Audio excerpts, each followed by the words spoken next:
अब हम आ जाते हैं कुंडलिनी पे। अब इस चक्र के कहाँ पर ऊपर है कुंडलिनी या कहाँ पर है कुंडलिनी? कुंडलिनी इसके जस्ट नीचे, मूलाधार और स्वादिष्ठान के बीच में बैठी हुई बीच है। में है। हाँ। ओके। और क्या होता है, क्यों होता है, व्हाट इज द पर्पस? मतलब देखो, एक ऊर्जा का एक भंडार प्रकृति ने हमारे अंदर बैठा के रखा हुआ है। कुंडलिनी एक ऐसी ऊर्जा है, समझो जिसको हम माँ भगवती कहते हैं ना, वास्तव में ये ऊर्जा हमारे ही भीतर अटकी हुई है, हमारी ही कुंडल मार के बैठी हुई एनर्जी है। ये एनर्जी ट्रांसफॉर्म होने के लिए, ये एनर्जी ऊपर उठने के लिए पूरी तरह तैयार है, मतलब ये प्रयास करती है।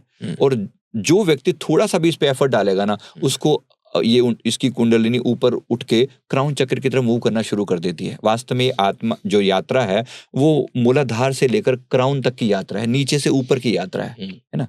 तो क्राउन पर शिव विराजमान है, ये सहस्रार जो है भगवान शिव का स्थान कहा जाता है। और कुंडलिनी जो है माँ भगवती है, माँ पार्वती, माँ भगवती, जिन रूप में आप उनको, दिस इज कुंडलिनी।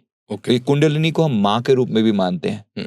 तो जिन लोगों को बहुत ज्यादा सेक्सुअलिटी की तरफ जो ज्यादा ख्याल जाता है ना, मैं उनको कहता हूँ आप प्रार्थना कर दिया करो, माँ कुंडलिनी से कहो कि मेरी ऊर्जा को काम से राम की यात्रा पर ले चलो माँ।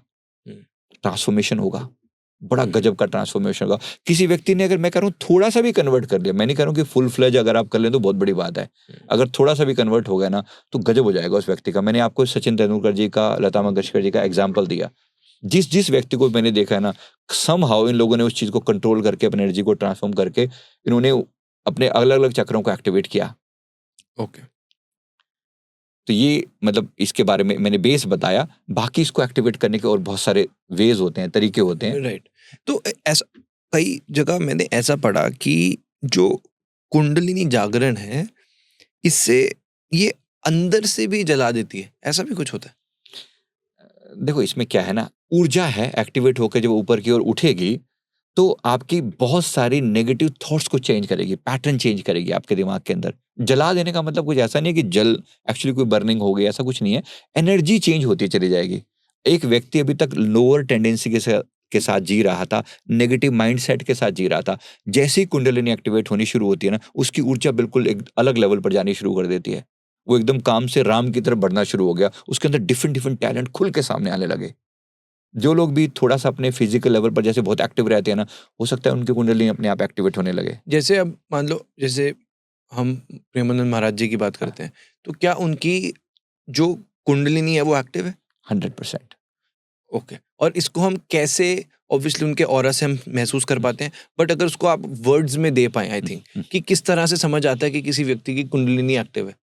ये व्यक्ति, इसकी कुंडलिनी एक्टिव होकर जिस पार्ट पे भी जाएगी ना, क्योंकि कुंडलिनी के एक्टिवेट होने के अलग अलग वे हैं, जब ये जाएगी ना तो नीचे से ऊपर की यात्रा पर निकलेगी। ठीक है, तो आगे के जो चक्र है, स्वादिष्ठान है, मणिपुर है, हृदय चक्र है, विशुद्धि है, थर्ड आई और क्राउन है, ये फाइनली क्राउन तक पहुंचेगी। तो नीचे के सभी चक्रों को पूरा क्लीन करके एकदम इसका ऑरा खिल उठेगा। हर एस्पेक्ट में ये बंदा यूनिक हो जाएगा, डिफरेंट हो जाएगा दुनिया से, हर एस्पेक्ट में। प्रेम और करुणा के लेवल पर कहो, मणिपुर के लेवल पर कहो, यानी प्रसिद्धि के लेवल पर कहो, बोलेगा तो वाणी में इतनी पावर होगी कि दुनिया अपने आप इंप्रेस होगी, हो रही है ना। ये सारी चीजों को जब हम देखते हैं ना किसी व्यक्ति के अंदर, हिंदुओं के, मुसलमान, यहाँ का के वहां का, हर व्यक्ति उनसे इंप्रेस हो रहा है, हर व्यक्ति उनके प्रति खींचा चला जा रहा है। ये आकर्षण जो कहाँ से पैदा हो रहा है, ये वन ऑफ द कुंडलिनी शक्ति का एक एग्जाम्पल है।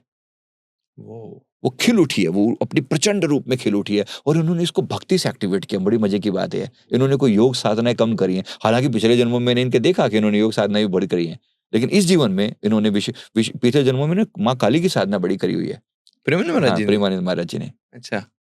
इनका एक जन्म जो है मैंने देखा कि बंगाल में हुआ है, और ये उस समय माँ काली की साधना क्या करते थे, बहुत साधना करी है इन्होंने।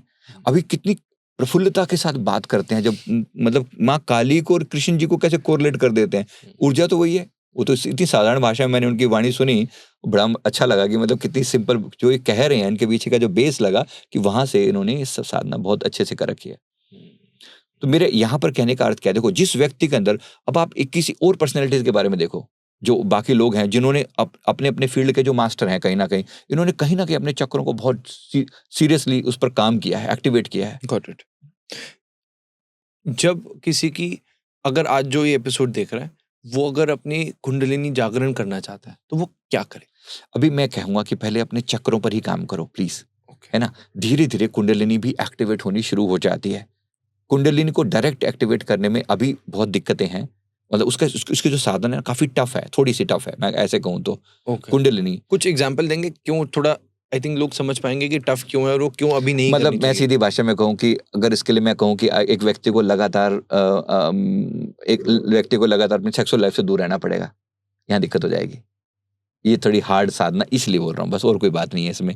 इसलिए आम लोगों को मैं कुंडलिनी के बारे में बहुत ज़्यादा स्पेसिफिकली वो नहीं कह रहा हूँ, उसको उस लाइफ से दूर करने की वाली भाषा में, क्योंकि अगर मैंने पहली कंडीशन ये डाल दी तो लोग यहीं अटक जाएंगे, अगला स्टेप ही नहीं लेंगे।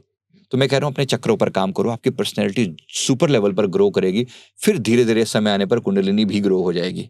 बेसिकली यात्रा वही है, यात्रा वही है, आपने उस ऊर्जा को ट्रांसफॉर्म करके ऊपर की तरफ लेकर जा रहे हो। जो आपने लास्ट एपिसोड में एक एक्सपीरियंस बताया था, जिनका आपने बताया था कि प्राण सर से क्राउन निकले से थे, निकले से तो वो यानी ऐसे व्यक्ति हुए जिनकी कुंडलिनी जागरण हो चुकी थी। आप ऐसा कह सकते हैं, कुंडलिनी जागरण हो चुकी थी, यस।